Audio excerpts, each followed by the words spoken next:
CNBC exclusive before ringing the closing bell today is CEO Joe Papa. Welcome back. Nice to see you. Good to be here. So you're changing the name. Absolutely. The name Valeant Pharmaceuticals really didn't capture what we are today. Today we're all about healthcare.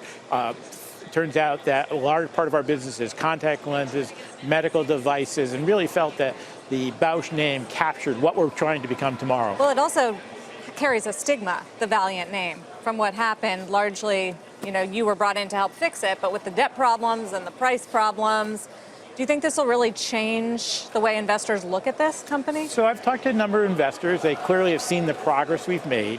If you think about what we've done here, we've actually taken it at now showing organic growth. The first quarter we've shown organic growth. Last quarter, we've also now increased our investment in research and development.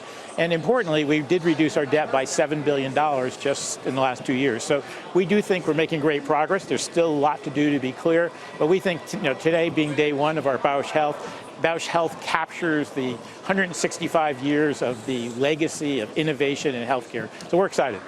Is there more pressure at the moment than ever before? I mean, as you mentioned at the top, you're not purely a pharma company, of course, but is there more pressure than ever before on you not to raise prices of drugs, given the tweets, the comments from the president? Yeah, so we've taken, since I joined, we took what we think is a responsible approach. We set up a patient access and pricing committee with the goal to make sure that we were responsible on pricing and, importantly, to look across our total portfolio, both in the United States and globally. About 50% of our business is ex-US. So I do think that we've had to be responsible. We think we've done that, and I do think that that's an important part of the future because pharmaceuticals are still a very cost-effective part of healthcare.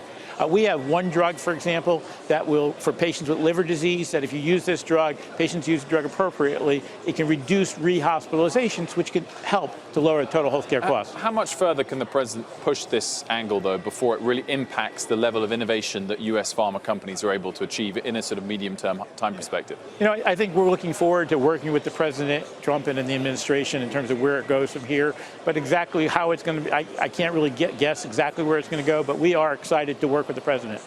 Have you been in contact with the administration, with the President? We have not been in contact with the administration at this time.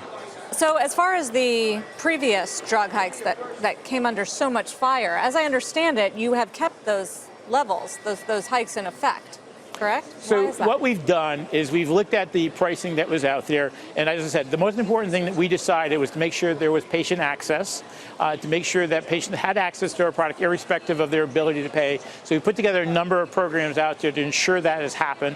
We did increase our rebates and discounts on some of the products to make sure that we were looking at the total cost of healthcare. But importantly, as we think about the future, our future is going to be all about Bausch Health, innovation, and building on the legacy we have of 165 years of Bausch Healthcare. As you mentioned, there's been a lot of progress. Don't worry about the earpiece; we'll be fine without it.